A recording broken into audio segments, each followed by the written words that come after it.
अमीरी फकीरी दा इलम होवे ते चंडा एवें बने रे ते गड्डी दा नहीं। ओ शरा नबी दी नाम तमीज़ दा मंदा बोल ज़बान चों कढीदा नहीं। ते वली अल्लाह नू समझ के गैरुल्लाह कुफर नाल ईमान नू वड्डीदा नहीं। ओ दीवानिया हत्थां विच हथ दे के भावें जान भी जावे यार छड्डीदा नहीं। ते हत्थां विच फकीर दे हथ दे के ओ पक्के होन याराने ते तां गल्ले। ओ की होया जे तेनू पहचान हो गई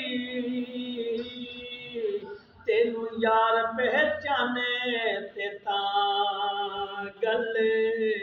ते तेनू जानदा ए भावें जग सारा तेनू यार भी जाने ते तां गल्ले। ते हशर विच दीवानियां दीद वेले तेनू यार पहचाने ते तां गल्ले।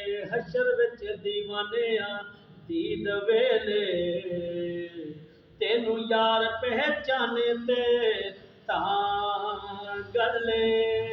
ते लिखिया साफ कुरान दे विच पढ़िया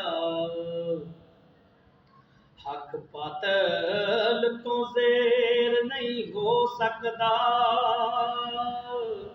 ओ जिदे साए तो दूर शैतान नसे